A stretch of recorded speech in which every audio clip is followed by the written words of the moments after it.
Hey guys, welcome back to Walking with Jesus Daily. We are in recording for day 243, and we have made it over to Luke 14.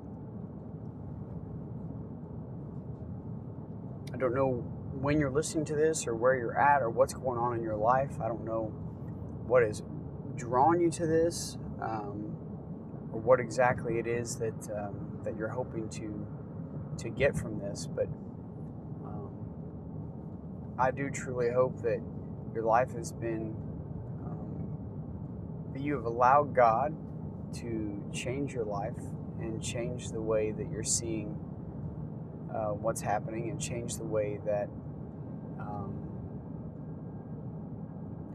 you're seeing His words. Like reading His words every day and going through His life every day is extremely powerful. Is extremely convicting. And I don't expect it. I don't expect it to change.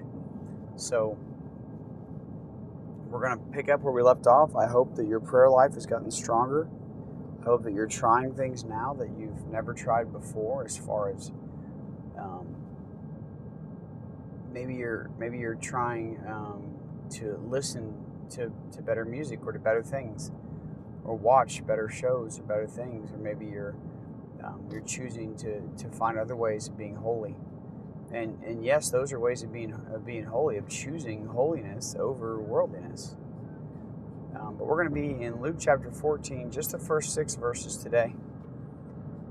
So I really don't know how this might go. This might be a short one for us. I know I don't want to say that and get your hopes up and then it not be. So, bear with me for a minute. In the ESV, it says, one Sabbath,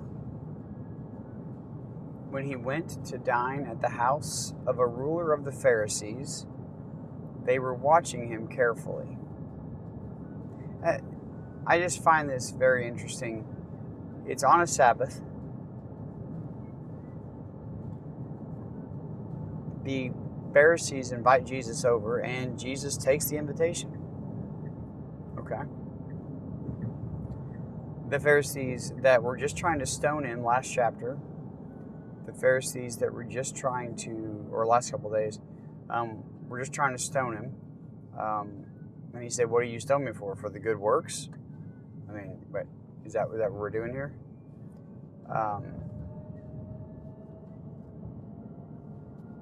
They were just trying to stone him. They just told him that he needed to go because Herod was trying to kill him. And now it says, on a Sabbath, he went to dine at the house of a ruler of the Pharisees. So someone that was over the Pharisees. So this maybe was a member of the Sanhedrin. I don't know. It says they were watching him carefully. That's fun. Nothing like somebody watching your every move when you get invited over to their home. It says, and behold, there was a man before him who had dropsy. Dropsy in this case would be some type of extreme swelling. And Jesus responded. Now people are thinking like he drops things. Is that the problem? He dropped a lot of things that had the dropsies. Not quite. It's a little different. And Jesus responded to the lawyers and Pharisees, saying, is it lawful to heal on the Sabbath or not? So I don't know what Jesus is responding to. Is he responding to how they're looking at him or how they're watching him? I just find that interesting, right? So he asked the question, is it lawful to heal on the Sabbath or not? So a pretty simple question. Jesus probably knows, and I say probably just tongue-in-cheek. Of course he knows what they're thinking or feeling, right?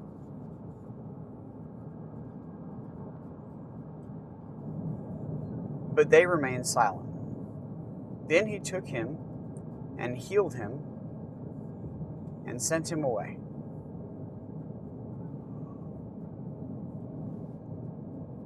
Okay, Sabbath. At a ruler of the Pharisees' house. They're watching his every move. He asks the question, is it lawful to heal on the Sabbath or not? They say nothing. Jesus takes him, heals him, sends him on his way.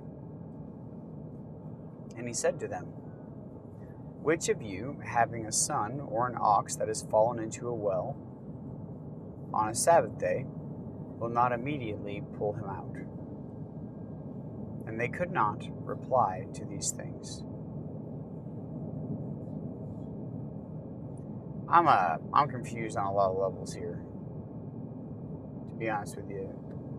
We're having to compare this to pulling an animal out of a well. That's one. Two, why don't they answer the question? It's lawful, God's law, to do good on any day of the week.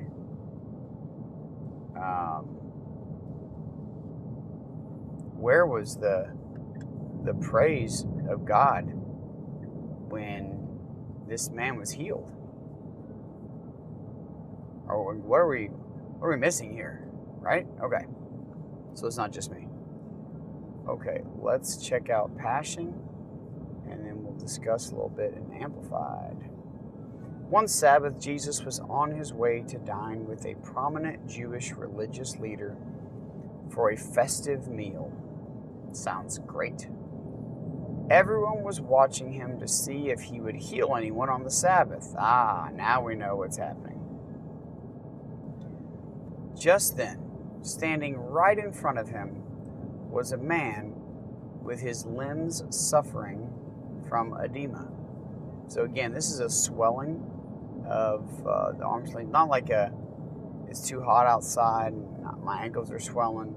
This is a severe, significant kind of a day-to-day life-altering swelling.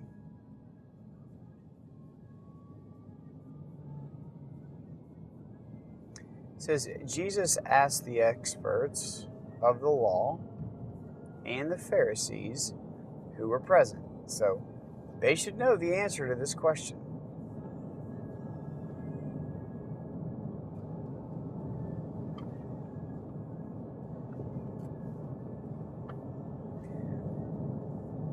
Does the law permit a man to heal on the Sabbath day? Is it right or wrong?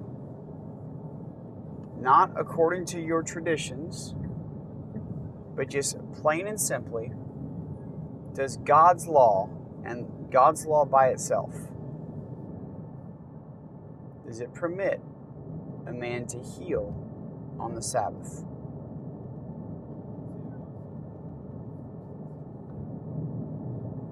No one dared answer. So, Jesus turned to the sick man,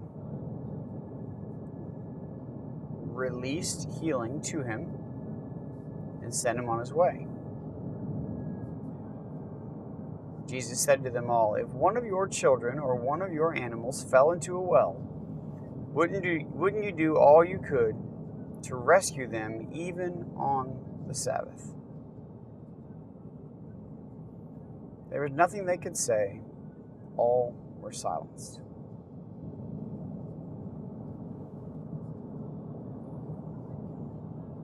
I just really can't imagine being in the presence of something like this happening.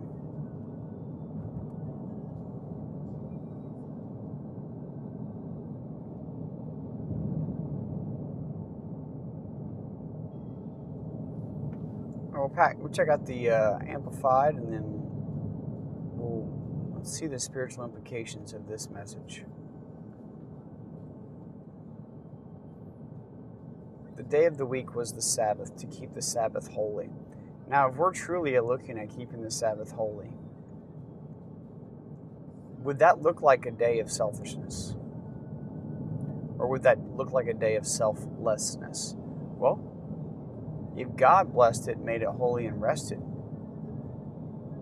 He rested from his works of his creation. Like it or not, we all act like God. We all create our own things. We all do our own things. We all, um, we all act like God.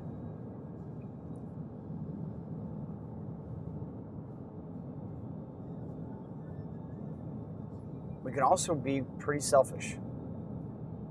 So a day that is set aside, marked holy for the Lord, a day of rest, a day where all of these things had to be spelled out so people didn't the reason they were so spelled out is because people were trying to take advantage of any opportunity they could to, change the way, change something they get out of.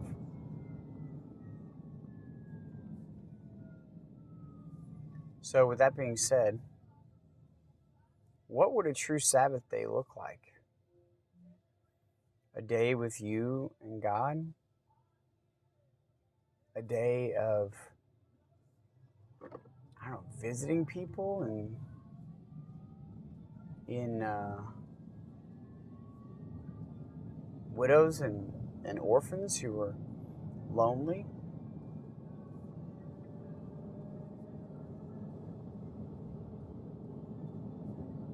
God has never stopped doing good works. Ever. And He won't. So should we? Jesus calls Himself Lord of the Sabbath. He said Sabbath was made for man, not man for Sabbath. We weren't made to worship a day of the week. We were made to worship God. And we forget that. So we had to have time set aside to remind us, oh yeah, forgot about that.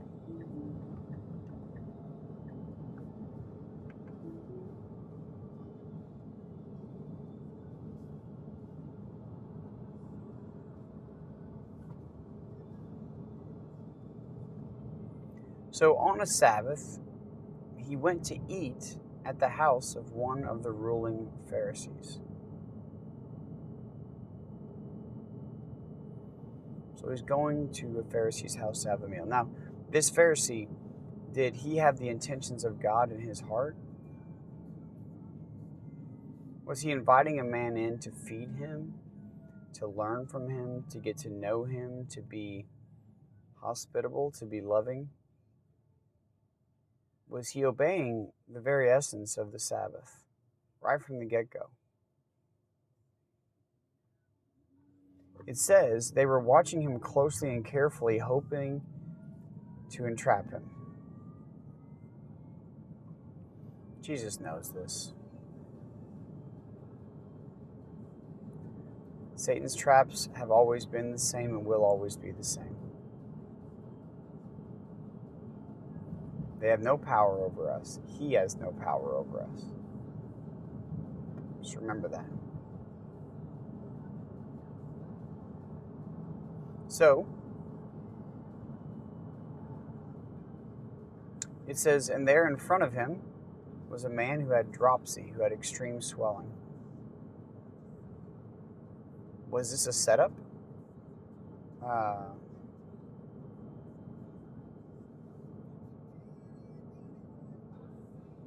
Well, it would be strange for this leader of the Pharisees, most likely, to have a man there who needed healing just invited over. But maybe he did. Maybe he had a heart for that. But if they're trying to entrap him, they probably put someone there in which to entrap with. Right? Wouldn't that make sense?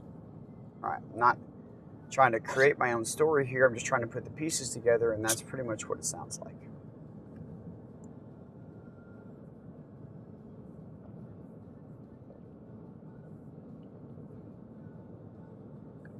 So Jesus asked the lawyers and the Pharisees, is it lawful to heal on the Sabbath or not? Is it lawful to do good things on the Sabbath day, or is it not? if I were to heal this man, says Jesus, is this good or is this bad? Now, we just talked very briefly about gray areas, right? Jesus here is trying to expose a light on a shadow. He's trying to cast a light on darkness. Is it lawful to heal on the Sabbath or not? And the lawyers and Pharisees are there. They know the scriptures up and down. They know God's law. So Jesus is asking them a question. They're setting a trap, and he's asking the question. Now, they only have 3 possible answers, pretty much. Yes, it is. No, it isn't. Or I'm not really sure. Or maybe they could go into, like, it depends on the healing and how much work is involved. Obviously, Jesus' healings were probably about as simple as a conversation.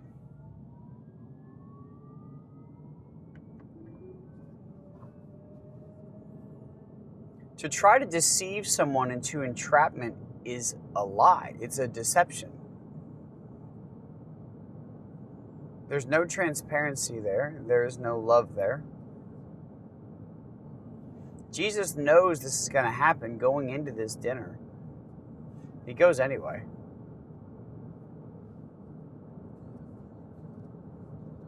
Jesus didn't back down from standing up for the truth, knowing that he was going to be attacked.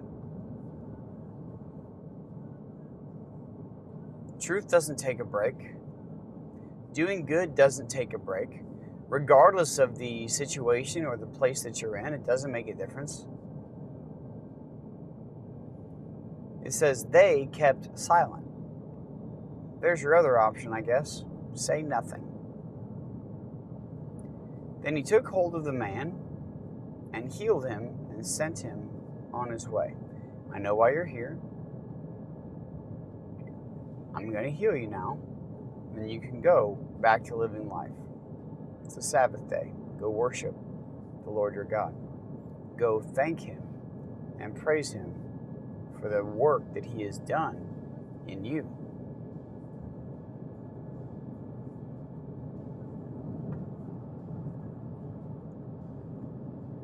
Then he said to them, let's put this together so that we can understand this. Which of you, having a son or an ox that falls into a well, will not immediately pull him out on the Sabbath day? So, if you were to see something happening, and it would be a good thing to do, like heal a person. If you had the ability to heal a person, what would you say we're only open? It's not Chick-fil-A. All right, I know people love Chick-fil-A. I think it's good. They're not open on Sunday.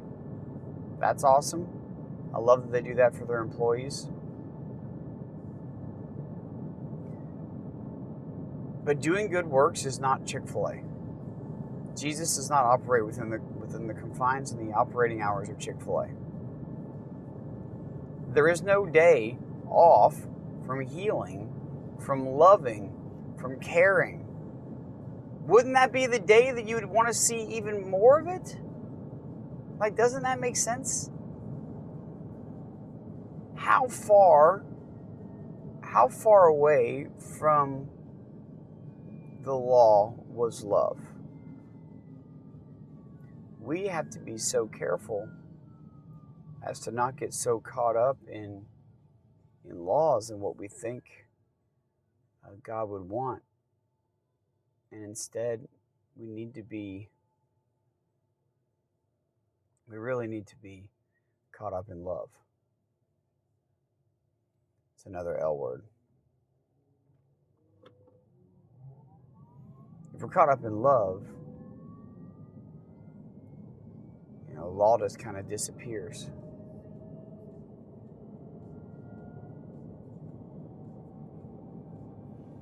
Verse 6, it says, and they were unable to reply to this. Well, here's why.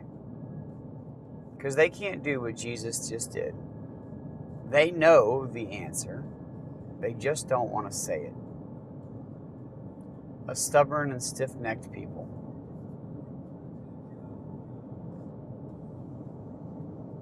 I don't think any of us listening to this that I know of right now is going to have like a real issue with this, a Sabbath. But let's just really stop and think about what that day is meant for, what that time is meant for. I still believe that Sabbaths are incredibly important. We have got to take breaks from the busyness of life. We have got to take breaks from work. We have got to take breaks from going, doing constantly. We've got to just stop and be with God. It's okay for us to stop and just do good things for one another in your own family. Sometimes we don't even have time to do that.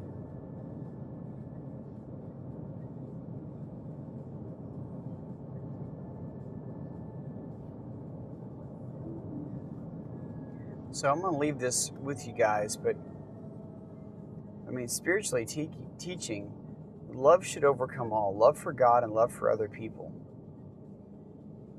It's a pretty good way to live. If we just put ourselves further and further away from the top of our list or where we think we need to be, if we can just continue to move ourselves down to the bottom of the list, move God and others to the top of the list, we're probably in for a life that is a life that's worth living. All right, guys. I love you. I'll see you tomorrow.